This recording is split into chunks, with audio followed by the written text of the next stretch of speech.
on the Real Housewives of Orange County after show. Questioning my friendships with people. I'm sorry that I like myself. No, I'm sorry that I'm in a good place.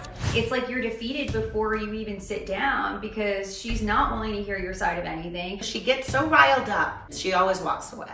I feel bad for you, and I'm not going to do this anymore. That's an insanely cruel thing to say to any person. Gina, she's not your friend. We're done with her. I think it's gross. It's the exact opposite of what he should be doing. I don't feel like John ever tells Shannon, like, maybe you're the one being unreasonable. At some point, man, stay out of the female drama. You're trying to say how I was an asshole to you. You are misreading my intentions here. Get over yourself, Heather. It's not always about you. And I want you to say, I am a badass boss bitch. I don't think it could have went better. I was just so proud of her and how far she's come. Everyone just really got along really well. I couldn't help but just see that there's something so much deeper in this friend group that we can really get over petty nonsense. No drama. Miracle. Your Real Housewives of Orange County after show starts right now.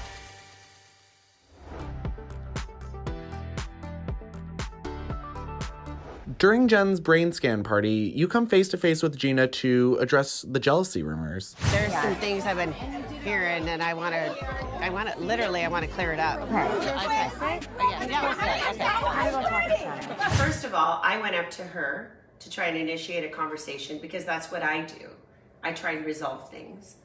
And so I asked her to sit down, and I had every intention of, letting her know that that I'm not jealous, and there are certain things that I've heard that she's said about me. I know what I think. I know what runs through my mind, and I don't like to hear other people thinking that they know what's going on in this head, because I'm the only one that does. Multiple people have come to me and said, Gina thinks that you're jealous of her. It's like she's jealous of my business. I've never she's said jealous that. of my never said that. friendship with Heather. That I said, yes. No matter what I do, I always feel like I'm on the defensive with her. Like, it's always her sitting down. She can never, the thing with Shannon too is you can never just sit down with Shannon and be like, let's talk about what's going on. It's like very clear that Shannon has spent 1 to 5 days coming up with all of the reasons why I suck and I've wounded her and I've wronged her, and she has responses to everything, and she's made a whole chart at home as to how she's going to conquer this conversation, and she really doesn't give a shit about anything that I actually have to say. That's what's so frustrating about it, because it's like you're defeated before you even sit down because she's not willing to hear your side of anything. I think that if you say that I'm jealous of you without coming to me, I think that's an not jealous. There's a difference between confidence and arrogance. She's right, and I don't have it. Anything you say too, even if you make a good point of something that like hurt your feelings or why you feel the way you feel, instead of her just like receiving that and being like, oh, I'm sorry that you got hurt by that, she just comes up, she's too busy just thinking about her next excuse for why she did what she did and why I'm wrong to feel the way I feel. She's waiting for you to stop talking Yes. so that she can talk. So she's clearly not listening. She's just waiting for you to stop talking so she can get in there. Your arrogance in questioning my friendships with people. I'm sorry that I like myself. No, I'm sorry that I'm in a good place. I'm sorry that I feel good about myself. I'm sorry, Shannon. I'm so sorry. Well, What do you want from me? You want me to look in the mirror and hate myself? No. When I sit down and talk to her, she gets very angry. Like, she'll be shaking every time. And my God, the person that she describes when I'm sitting across from her, it's like I am the most evil, ill-willed, evil intent person on the face of the earth. You're a self-advocator. You want to write this hero story about yourself, and you see through fog lens. It's like, who are you describing? So I'm kind of done with it. And she basically ended the conversation because she gets so riled up when we have conversations. She always walks away. And as she got up to walk away, she said, you have a sad life. At the end of the day, Shannon, I feel bad for you. You know what, I do. Gina? I feel bad for you. And I'm not going to do this anymore. I'm not going to circle the drain with you. No, I have a really good life. The reason why I don't want to have conflict in my life right now is because my life is so good. I am happy. Everything is in place. I couldn't ask for more. I wake up every morning pinching myself at how blessed I am. So I don't have a sad life. And again, that's an insanely cruel thing to say to any person. It's off the chart. And at that point, I think I said, yeah, you only hope that you have a life like this. You know, it's like what I said to Kelly Dodd in the van. You only hope that you look like this when you're 55 or whatever.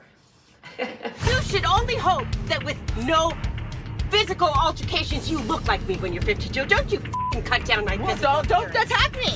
So, you know, it's like, you only hope you have this. You know, and I'm accomplishing things. You feel I'm bad for happy, me, Gina. and I do. Gina, I do. And I wish you the best. I hope for you that you can get to my level. Let's hope we can jump up to the bar. I really hope that. I had a vision to create a company, and it's flipping happening. So, yeah, I'm proud of myself. You should be. Thank you.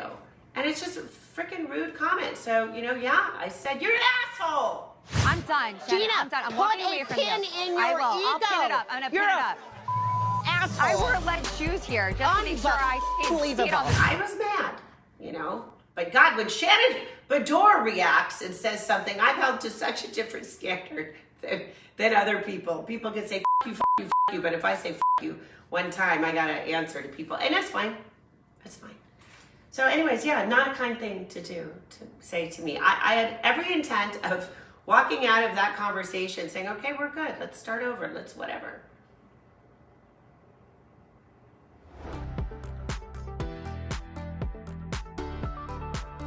After your tense sit down with Gina, At the end of the day, Shannon, I feel bad for you. Gina, I'm done. I'm put walking a away from pin you. in your I will. I'll ego. pin it up. I'm gonna pin You're it a up. asshole. I wore lead. you tell John how she ended the conversation and he is not happy. Gina, that is the most ridiculous comment. John is very supportive to me, and I'm not used to that. I'm not used to someone, a significant other, partner, husband, whatever, jumping to my defense for things. So, you know, when discussing with him that this different things that Gina has said about me or to me, he doesn't like it. He knows that I'm hurt by it, and he's supportive, and he doesn't want to see me hurt. Gina told Emily that she thought I appeared jealous. That's so irritating for me to hear. You know, John knew my intent of trying to resolve things with Gina that night. Maybe I will say to her, my feelings were really hurt when you questioned whether I had friendships with people. Right. And he himself has been frustrated with her treatment of me at times. So I sat down with him and I told him what she said. And I wasn't crying, but my eyes did well with tears because I'm sensitive. And like, that's just a really mean thing to say to somebody. Because I'm proud of myself and what I've accomplished. The things that Gina said to me, she said, I have nothing but pity for your life. And he got really angry, really angry. Okay, her. Gina, that is the most ridiculous comment.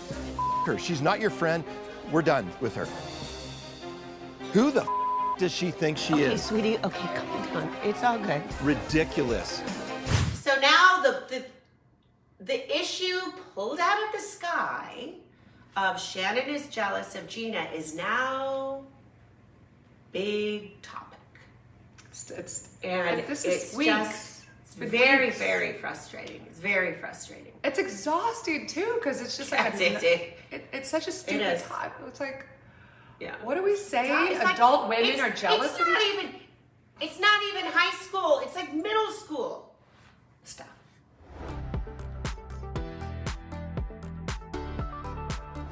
What did you think of John's reaction after Shannon shared details about the conversation between you two? She said, I have nothing but pity for your life. Okay, her. Gina. I think it's gross. I think it's horrible. It's the exact opposite of what he should be doing. Yeah. I was mad when I heard that because I heard it around the same time she did. Because first of all, I think back to Shane, and like Shane gets a lot of crap like his first season for just having an opinion or saying something mild back to Kelly. And then why are you making a big deal out of it? How am I making a big deal? I just said I don't want to make a big deal out of it. Okay, cool. How am I making a big deal out of it? Oh. Is this someone you want to hang out with? I didn't know that was your table. And he said I was drunk? You said I was drunk? You're a little bitch, dude. Kelly, that's my husband. That's a little bitch. Hey, that's my husband. For John to insert himself in an argument between two women when clearly he doesn't know all the facts. He doesn't know everything. He only knows Shannon's point of view. And I mean, I understand that he should be supportive of Shannon, but there's a way to be supportive of Shannon without dissing or being derogatory towards Gina. Like, you can say, I'm here for you. I have your back. What happened? Let's talk about it. Do you want to leave? You know, without putting Gina down. And that's where I didn't like it. That's where I feel like you have to draw the line, especially as husbands, is like, you don't have to get involved in it, but you can always support your wife or your girlfriend, but you don't have to put down the other women at the same time. And not vulgar like that. You know what I mean? That's, I think, the really thing. They seem like more aggressive to me. Gina, that is the most ridiculous comment. Her. She's not your friend. We're done with her. It's funny, the way I felt about that, I heard about it later, but I thought, don't get involved, man. Like, when I was watching the episode at Shane's party, after Shannon and I spoke, Shannon goes over to John and was like, this is what happened. He wasn't cool with it, and that I understood. Heather threatened me. Not only will you lose me as a friend, you'll lose a lot more. And that's not a threat, it's a promise. That doesn't sit well with me. I know. That's not okay. It's okay. Look, if your girlfriend comes up to you and is upset about a conversation that they just had, you be supportive. But like, at some point, man, stay out of the female drama. Right. You don't want like the guy to come in as the protector. Like, just handle your own. Honestly, it was very uncomfortable for me. I looked over and I see Shannon and John outside, and I see John being all like revved up, and like, that's just super uncomfortable. Like, first of all, I'm here at this thing, you know, it's like a medical educational session. My ex-husband's here and his girlfriend. I have all these other people who are Jen's guests that I don't even know, and I have John in the backyard saying like, I'm over Gina, Gina, like in front of like these guests. Like, it just all seems very inappropriate and wrong to me. I mean, I get him wanting to support Shannon, but like, I don't see that as proper support. First of all, Shane would be the first one to tell me I need to calm down, and like, that's where it bothers me that sometimes I don't feel like John ever tells Shannon, like, maybe you're the one being unreasonable. Maybe you need to listen. Maybe you should see what she's trying to say. Maybe you need to apologize.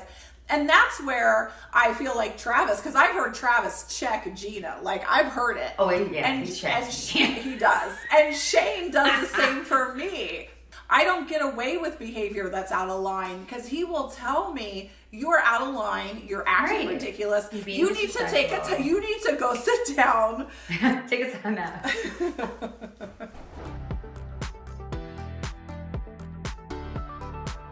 Toward the end of Jen's party, Heather asked to speak with you.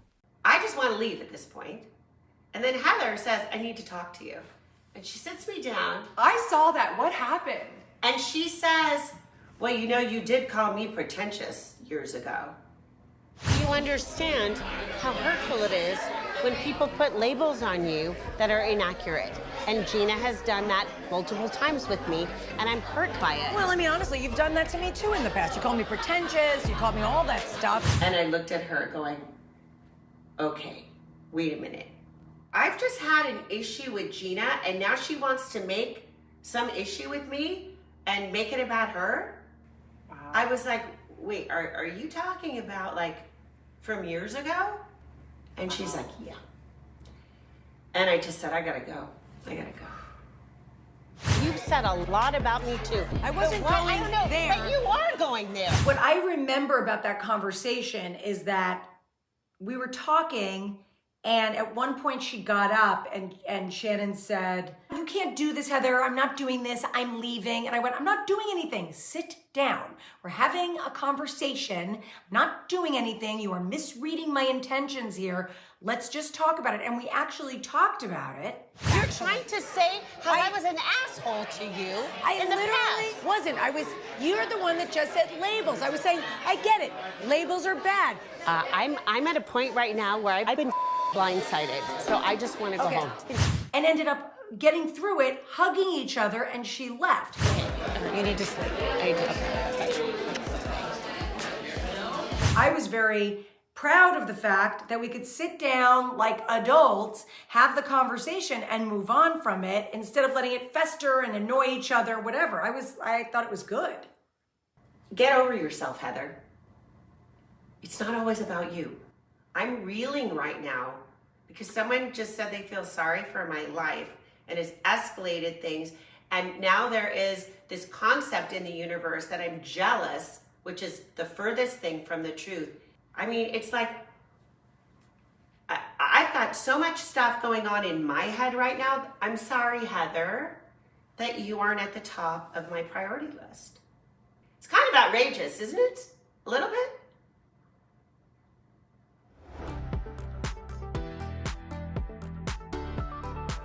Noella, after hearing the news of your father's passing, you still go to Gina's Cara Gala party. Are you going to be okay, you think? I'm nervous because I'm holding it together, but I know that as soon as I see some of the ladies, because I know, it's like when you get that hug.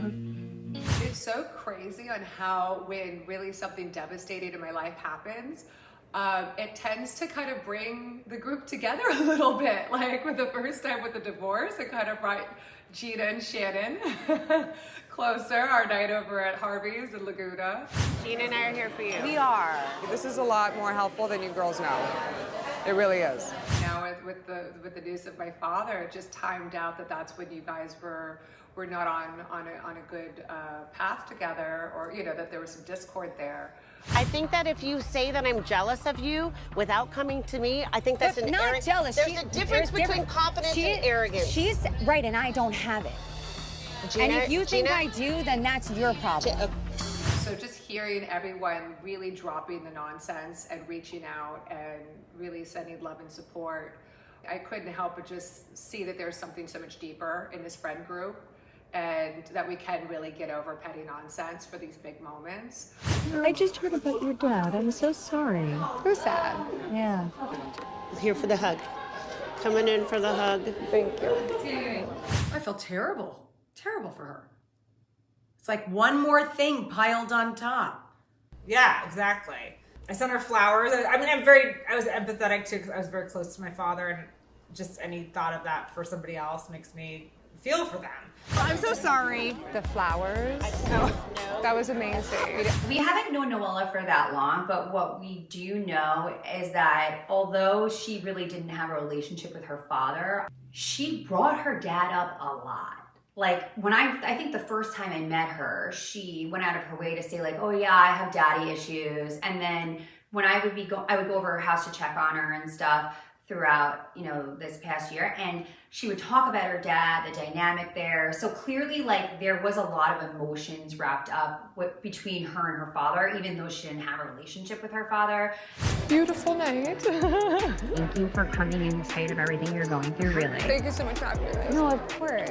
I can't even imagine what it would be like to lose, like, God, I can't even say it out loud, but it's still, like, super emotional and heavy to lose that person and not even had a relationship with them. I mean, it was very sad for her. She's already having the worst year of her life.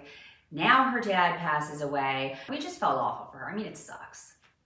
I think what was so hard for her was not only did she lose her father, but she lost the future relationship that she thought that they could possibly build. So I think she had to mourn two different things.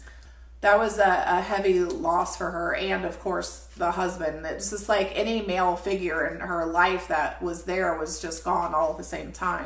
This one? Yeah. I want to talk about that. She offered to, like, your text this morning meant so much to me. You're amazing. I know, I'm sorry. You're both I know, amazing. You're amazing. Thank you. I felt nothing but just love and support, and really hopeful that this was, because I was reading everyone's words, you know, in the car on the ride to go to Gina's event. So I was very hopeful that this could be a moment for all of us to just enjoy each other, and like, I needed to heal, but I think everybody, it kind of as a group, needed to heal a little bit as well for very different reasons.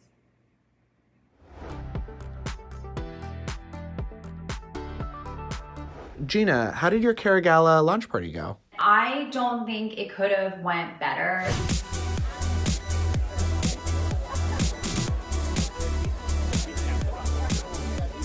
Felt the love, I felt the support. Everybody had such a good time. There was no fighting, no drama, and I was surrounded by my family. I was surrounded by all my friends. It like remotivated me too. It like gave me that like push that I needed to be like, okay, I've got this, I can do this, let's go, you know. And it was beautiful. The house was beautiful. The food was beautiful. The drinks and her speech, which she did really well. I was really proud of her. The last few years of my life personally have been very, very hard. And pouring myself into Cara Gala helped me find like a new sense of purpose. We're proud of you, Jake. For believing me. Gina gave a great speech at her party. It was very heartfelt. It was authentic. I mean, it always comes back to the authenticity when you care so much about something you've done or a person or a thing. Yeah. You know, you can speak about it in a way that touches people. And I think collectively that group that she assembled there were all people that are just rooting for her. And it was palpable. But it was nice that for her event where she was like launching her products and talking about her passion and how she got to that point, that like everyone just really got along really well, and we had a really good time together. Every day I want you to wake up and I want you to look in the mirror and I want you to say, I am a badass boss bitch. Because you are. Honestly, I'm happy you are all here. Nailed it! Once I met her parents, it's funny because, like, I mean, her dad is Terry's age. I mean, I'm more contemporary with her parents than with her. But I felt like, even though I always had like sort of a maternal feeling towards her, I was just so proud of her and how far she's come. And I know, Heather, you have a skincare line. I've had a skincare line forever too. I was like, if you need any help or any, you know, like, we're here for you. Like, we'll do whatever we can do to help you. Yeah, because there's room for everyone. And I was just really proud of her. I was really proud of her. I'm really, honestly, it's really special to have everybody like around me tonight. Shannon, you and Gina are clearly not on the same page after Jen's party. No, I'm sorry that I'm in a good place. I'm sorry that I feel good about myself. I'm sorry, Shannon. I'm so sorry. What do you want from me? You want me to look in the mirror and hate myself? No. But shortly after, you end up getting an invite to her Cara Gala launch event. I mean, I tried to have a sit down with her, but she was too busy. She had to, it turned into, can we do a phone call? And then it turned to, just come to the party. I would like very much for you still to come tomorrow to Cara Gala launch party. I would like you to be there to support me if you feel like that's something that you want to do and can do. Look, are you kidding? You really think I'm not gonna go? So then it's like, oh, see, Shannon is jealous. She can't even come to the party. Like, I'm not gonna go there. I'm gonna put my big girl pants on. I'm gonna go say congratulations, and that's it. I think everyone, for the most part, it was even, you know, no drama. Miracle. It was an amazing night. It really was. Everybody had fun and all of us could coexist. Not even coexist, we all had fun together. I know this whole thing, like Shannon's like, oh, you're conceited or you're egotistical or whatever. Honestly, it was really nice to have one night that was focused on me to celebrate something that like I've been working on for a really long time. And it was special. It was a great night.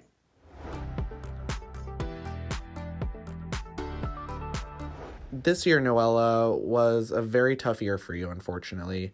I'm so sorry to hear about the passing of your father. The moment that I found out my mother just happened to be in the room. We just got very sad news that my father passed.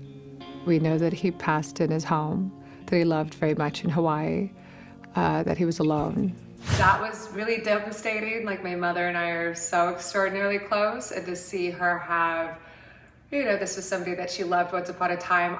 By the time I had my first memories, I didn't see that love. That's a moment that I'll probably remember the rest of my life. You know, just that connection that where there was once love, there always is that, even though we don't always speak to it. But we just held each other, and, you know, and then slowly we started piecing everything together. The one relief is that he would have, as sad as it is to be found dead for days on the floor of your house, he would have wanted it that way versus being plugged up to a bunch of machines in a hospital. It was not a very typical father-daughter relationship. Shannon, when I see you and your father, it just makes me so happy. And so, you know, like, I vicariously lived through you and your father's love for you. Because it's definitely something that I never really experienced. It is what it is, you know. So horrible. So sorry. But I'm really happy to say that right before his passing, about 2 years ago, I reached out, and he was living in Hawaii, and with COVID and his sickle cell anemia, I had concern. And I just sent him an email. So that was the way that we communicated. Just said, like, how are you and how are things? And he was super excited to hear from me. And that's how we found out that he was a grandfather. That's how he found out that I was married and that I was what my life was like.